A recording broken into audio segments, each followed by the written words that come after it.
내 귀를 기울여라. 알렐루야. 알렐루야. 거룩하신 동정 마리아님 복되시나이다. 정의의 태양 그리스도 우리 하느님을 낳으셨으니 온갖 찬미를 마땅히 받으시리이다. 알렐루야. 주님께서 여러분과 함께 또한 서재의 영광을 받기를 루카가 전한 거룩한 복음입니다. 주님 영광 받으소서. 그 무렵 아우구스투스 황제에게서 칙령이 내려 온 세상이 호적 등록을 하게 되었다. 이 첫 번째 호적 등록은 퀴리니우스가 시리아 총독으로 있을 때 실시되었다. 그래서 모두 호적 등록을 하러 저마다 자기 본향으로 갔다. 요셉도 갈릴레아 지방 나사렛 고을을 떠나 유다 지방 베들레헴이라고 불리는 다윗 고을로 올라갔다. 그가 다윗 집안의 자손이었기 때문이다. 그는 자기와 약혼한 마리아와 함께 호적 등록을 하러 갔는데 마리아는 임신 중이었다. 그들이 거기에 머무르는 동안 마리아는 해산달이 되어 첫 아들을 낳았다. 그들은 아기를 포대기에 싸서 구유에 뉘었다. 여관에는 그들이 들어갈 자리가 없었던 것이다. 그 고장에는 들에 살면서 밤에도 양떼를 지키는 목자들이 있었다. 그런데 주님의 천사가 다가오고 주님의 영광이 그 목자들의 둘레를 비추었다. 그들은 몹시 두려워하였다. 그러자 천사가 그들에게 말하였다. 두려워하지 마라. 보라, 나는 온 백성에게 기쁨이 될 소식을 너희에게 전한다. 오늘 너희를 위하여 다윗 고을에서 구원자가 태어나셨으니 주 그리스도이시다. 너희는 포대기에 쌓여 구유에 누워있는 아기를 보게 될 터인데 그것이 너희를 위한 표징이다. 그때 갑자기 그 천사 곁에 수많은 하늘의 군대가 나타나 하느님을 이렇게 찬미하였다. 지극히 높은 곳에서는 하느님께 영광, 땅에서는 그분 마음에 드는 사람들에게 평화. 주님의 말씀입니다. 그리스도님 찬양합니다. 참 예수님, 예수님 예, 성모 신신미사다 보니까 벌써 성탄이 확 느껴지는 예수님의 탄생 이야기를 저희가 전해 듣고 있어요. 그래요. 오늘 임사 봉헌하면서 정말로 우리 길이요 진리요 생명이신 우리 주 예수님을 깊이 찬양하는 마음으로 감사하는 마음으로 임사 함께 봉헌합시다. 주님을 찬미드립니다. 자, 그래요. 오늘 복음 말씀 저도 이렇게 보면서 너무나 새롭게 보이는 게 많아서 함께 나누고자 합니다. 첫 번째는요. 바로 하느님의 구원의 시간에 관한 거예요. 우리는 이걸 잘 봐야 돼요. 우리 대림 시기를 보면요. 이 대림 시기에 제가 미사 중에 묵상하고 우리가 듣게 되는 감사송을 알려드릴게요. 12월 16일까지는요, 이 감사송을 보게 돼요. 근데 이 감사송에 예수님의 두 번의 오심을 기도를 드려요.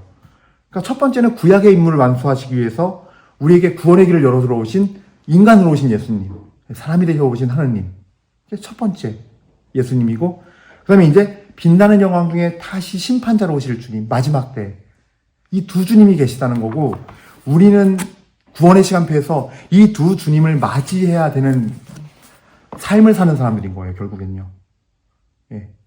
지나간 시간은 지나간 시간대로 우리를 구원해 주신, 십자가로 구원해 주신 그 신비를 기념하고 찬미하고 감사하는 거고, 다시 오실 주님은 이제 우리가 정말로 주님의 말씀대로 살아서 구원의 약속, 그 구원의 상급을 받는 그 준비를 하면서 주님을 맞이하는 주님을 맞이해야 한다는 거죠. 그래서 이 두 주님을 기다리는데 첫 번째 오심에서 우리는 교훈을 얻을 수 있어요. 어떤 큰 교훈이냐? 지금 온 세상이 아우구스투스 황제 칙령에 의해서 중심이 딱 아우구스투스 황제예요. 다 거기를 쳐다보고 있어요. 거기가 중심이 돼서 난리가 났겠죠. 그냥 사람들이 짐 챙겨서 자기 호적 등록하러 이제 고향으로 가야 하니까 다 각자가. 그죠? 얼마나 정신이 없고 이 황제 칙령 하나에 의해서 세상이 움직여지는 이 난리통 속에 누가 오세요?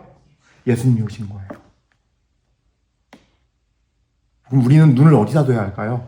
지금 딱 그 시기예요. 지금 우리가 대한민국이. 우리는 많은 얘기하고 막 입방아를 찢어요. 어쩌고 저쩌고. 그러다가 정말 봐야 할 지금 예수님께서 어떻게 오시고 계신지, 우리에게 어떻게 무엇을 원하시는지를 놓치게 해버려요. 이 백성들은 요한복음 말씀대로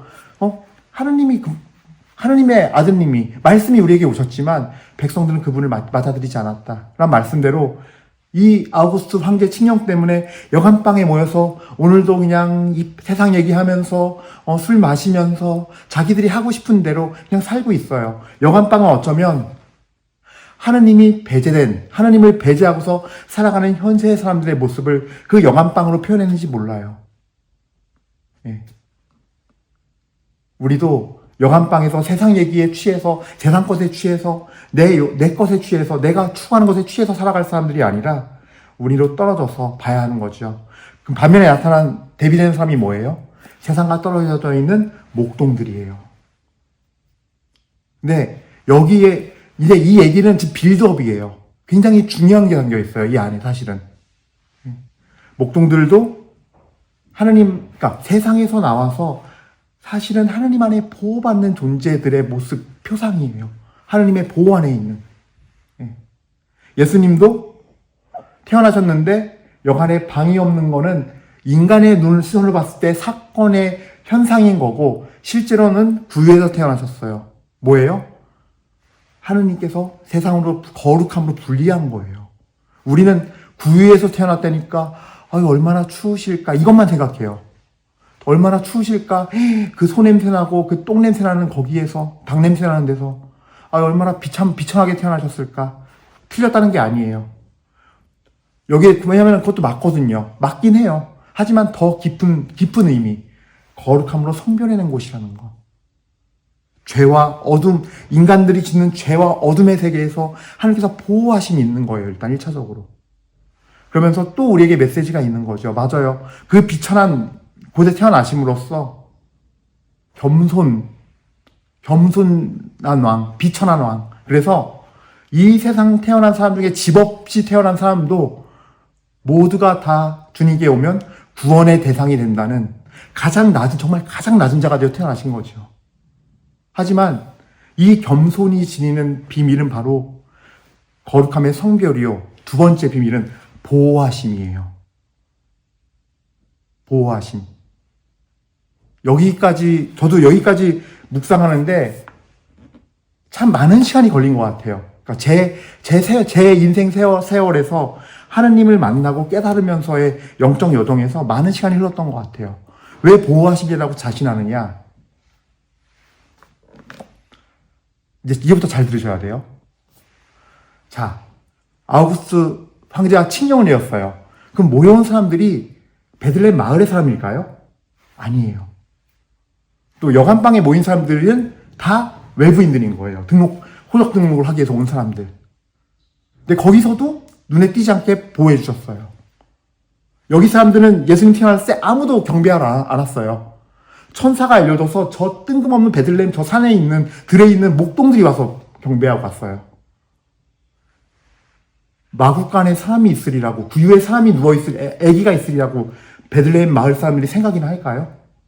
못해요. 보호하신 거예요. 꿈에 요셉에게 나타나죠. 천사가.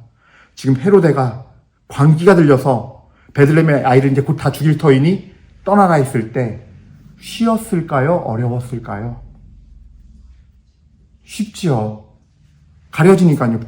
아는 사람이 없으니까요. 거기 그 마구간에 사람이 있었는지 잘 몰랐을 거예요. 예, 최소화로 가려주신 거예요. 더 가려주신 거예요. 예, 어쩌면 그 구유는 그냥 여관방에서 못해가지고 찾다가 그냥 급한 김에 정말 빈 구유일 수도 있어요, 심지어. 헤롯 그 뒤에 벌어질 엄청난 공격으로부터 보호하신 거예요. 여기까지 이어지는 거예요, 이 신비가. 예. 그래서 우리는 알 수 있어요. 우리가 하나님 앞에 겸손하고 낮아질 때 하나님이 우리에게 주시는 것들은 필요한 것들은 다 채워주세요. 예. 우리는 구유에서 태어났으니까 혀를 끌끌 차면서 아이고 한 인간이 태어나서 인간답게 존중받지 못하고 인권도 누리지 못하고 세상에 베개 한 번도 못하고 애기 이불도 하나 못하고 얼마나 불쌍할까 이 생각만 하지만 하나님은 거기서 살 수 있으니까 거기서 지내게 해주신 거예요. 풍족하고 남아돌고 정말 사랑받고 있구나. 우리 인간 세상의 시선에서는 그렇게까지는 안 보일지라도, 그렇게까지 풍족하고 편안하고 좋지도 않더라도 부족함은 없었을 거예요. 바람도 막아주고 추위도 막아주고 거기서 먹고 자고 할 수 있게끔. 하나님은 그 부족들을 완전하게 채워주시는, 필요로 채워주시는 보호 속에서 드러나지 않게 이집트로 피신할 수 있는 준비를 시킨 거예요, 사실은. 거기까지 하나님은 다 바라보시고 빌드업 하신 거예요. 계획을 세우시고. 눈에 띄면 안 되겠다, 일단. 베들레헴을 곧바로 빠져나올 수 있게 해야겠다. 가장 천혜의 조건으로. 그래서 그 소중한 예수님이 십자가상에 매달려서 우리를 구원할 수 있도록 그 작전을 하나님은 이미 세우신 거예요. 그러니까 참 신기하죠. 베들레헴엔 아무도, 거기 여관방에 있던 사람이든 마을 사람이든 아무도 경배하러 오지 않게 하고 그냥 저 산에 있던 소박한, 세상과 떨어져 있는, 저 세상사 모르는 목동들에게 나타나셔서 너네가 가서 경배해. 겸손하고 비천하고 아무것도 아닌 너네들. 이 추운 날에는 양들과 있어야하는 외로운 너네들. 너희들이 왕을 맞이하려 하고 보내주신 거죠. 세상과 단절돼서 그들도 성별돼 사는 거죠, 결국은. 그것이 어떤 하나의 기가 막힌 영적인 어떤 메시지들이 거기 담겨 있는 거예요. 그래서 우리도 예수님을 정말 만나려면 지금 너무 시끄럽잖아요. 온 세상이, 대한민국이. 거기에만 함몰돼 있으면은 오시는 주님을, 오늘 우리에게 오시는 주님을 못 만나요, 또. 그리고 이렇게 생각해야 돼요. 한 개인이나 어떤 정당이나 어떤 집단이 대한민국이나 세계를 구원한다? 못해요. 우리가 왜 예수님을 믿습니까? 그걸 생각한다면은 우리의 시선은 달라야 한다는 거죠. 이 세상으로 나와서 거룩함을 덧입을 수 있어야 되고, 그 거룩함을 덧입으면서 살아갈 때 우리에게 오시는 예수님 맞이할 것이고 다시 오실 영광의 주님도 맞이할 수 있을 거라는 거죠. 그래서 우리가 오늘 이 복음 안에서 그 신비를 간직합시다. 하느님께서 일하시는 방법은 세상과 완전히 달라요. 비천하고 낮은 곳에 오시지만 가장 완전하고 철저하게, 그리고 우리 모두에게 가장 풍성하게 준비해 주시고 이끌어 주시고 책임져 주시는 그 주님, 그 주님에 대한 신뢰를 잃지 않으면서 우리에게 오신 이 구유에 누워 계신 예수님의 모습 속에서 이러한 모든 의미들을 발견하고 신뢰를 갖고 주님께 나아가면서 은혜를 청하는 시간이 되도록 합시다. 잠시 묵상하시겠습니다.